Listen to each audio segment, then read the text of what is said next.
Tuesday morning. You can't choose your brothers and sisters, but you certainly can learn from them. They are your first friendships, your first fights, and of course your first makeups. Parenting expert Michael Grose joins us this morning to explain how siblings can provide a blueprint for our most important relationships. Welcome to the circle. Thanks very much.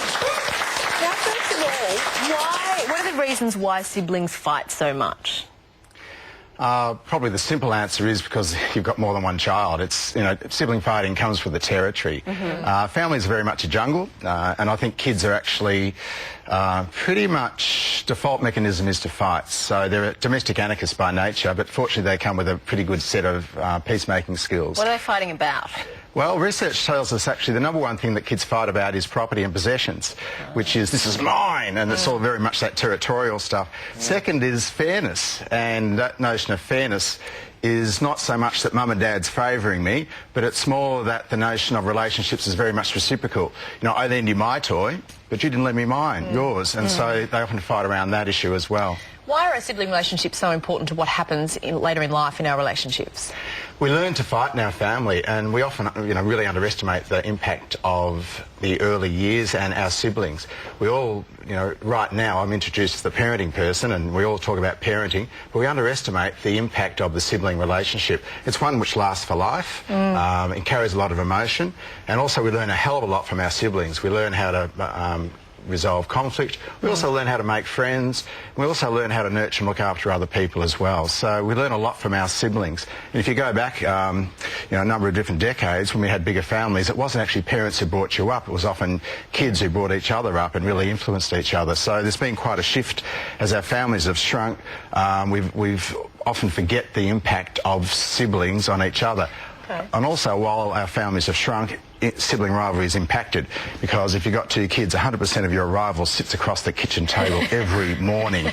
So if you've got 4 or 5 kids, you've got some rivals and sort of companions and competitors, so it sort of breaks it down a fair bit. Can we talk about the role of parents in this? Because I want to talk about what we can do as parents to, I suppose, get the best out of sibling relationships, and what we also don't need to stress about as parents. Yeah, and that's a fair point.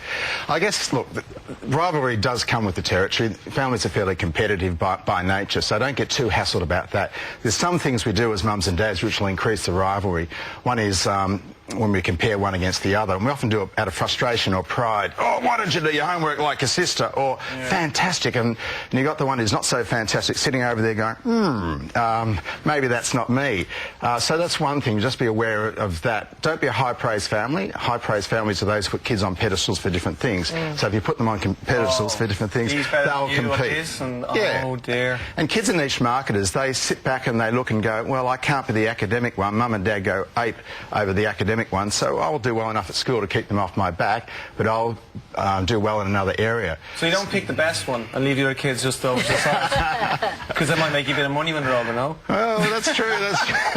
What we're actually trying to do, Jason, is actually look for the uniqueness in each. So one of the things about favouritism is, and favouritism does occur in families. Kids tell us there's favouritism. There's often favouritism around the, we all know who the black sheep is, and there's often favouritism around discipline, so we'll go easy on one than another. Mums will often go easier on their firstborn son, and dads with their youngest daughter often will have the youngest daughter have dads around their little finger. So that sort of favouritism aspect does play out.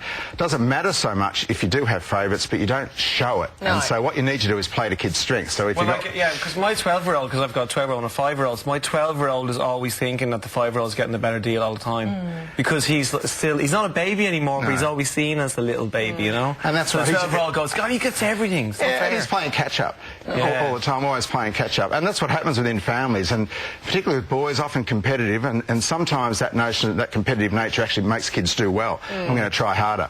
I think my grandmother had 7 kids, and there was no favourites in terms of they all thought they were equally loved, and they all recognised that no one was the favourite because she was so good at making everyone feel equal. You've got some great tips. You've got the 5 M's. Can we go through the 5? Now, these are for parents, the 5 M's? Yeah, look, just for healthy sibling relationships, and really, we all get hooked up on sibling fighting, and it's what we do with kids when they're not fighting which makes a difference. So one is be a good role model, so model good sibling good conflict resolution. So don't resolve conflict by power with your partner, with your kids.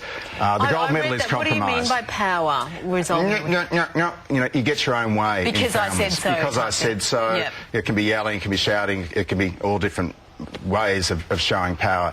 The gold stamp, and kids actually show us that they'll resolve conflict resolution without anyone interfering by compromise. So they also need to see that. Manage emotions. Emotions are really high. You've got to let the bad feelings out to let the good feelings in. So sometimes kids will go, I hate this. And you've actually got to let them, you know, express that sort of stuff, and you can help them out. I hate my brother, and so rather than freaking out that. Yeah, well, the kids often hate their brother, and you're better to say it than do it.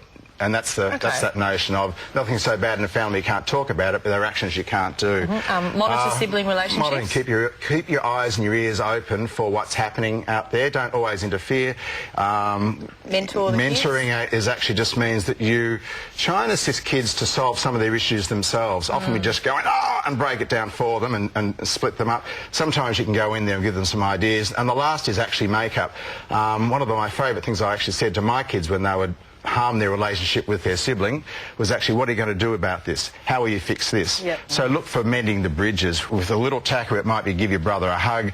For someone older, you can turn around and say, will you forgive me? Now, at the risk of derailing what you're talking about, because I really like this, the thing with siblings is you wake up with them every morning. Yep. You can't break up with them. They will be there till you die, and it's actually quite inspiring. What if you're an only child? Does that mean you miss out on this development? All right, only children do miss out on that to a fair degree. So what parents need to do, and parents are aware of this, what parents need to do is make sure that they spend a lot of time around other kids.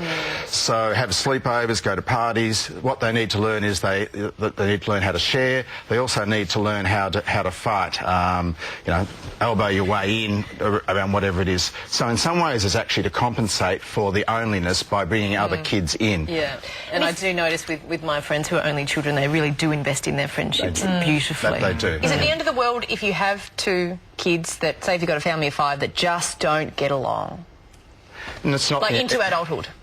Look, I know in my own family, we've got 3 kids, and written somewhere was, I just wish they would get on. And kids, one of the things that kids need to do is, you might not love or like your sibling, but you need to learn to live with them. Yeah, sure. So part of that is actually learning to live with them. Also, it means as a parent, sometimes you've got to make your kids go and look after a sibling. You can't go to sport today because it's really important that you watch your sibling. So you've actually got to develop a sense of other within your family with your parenting. So you keep at it, you keep pushing it. Often kids, when they get to adolescence, it gets absolutely awful through adolescence, but they'll get beyond that, and fingers crossed they'll actually choose to have a relationship with each other. Yeah. So part of the issue is actually to be almost a referee that everyone has a relationship with each other in the family, and you've got to be Switzerland sometimes when things happen, and you know, you two got to work this out. And so you enable those relationships to happen. And as kids move into adulthood as well, what happens as parents is you then still need to actually make sure they have relationships with each other rather than being the go-between. And mature friendship can flourish. Would you please thank our great parenting expert, Michael Grose. You're going to love this. Michael's presenting a national seminar on raising happy siblings later in March, and he has a ticket for everyone in our audience today. Yay!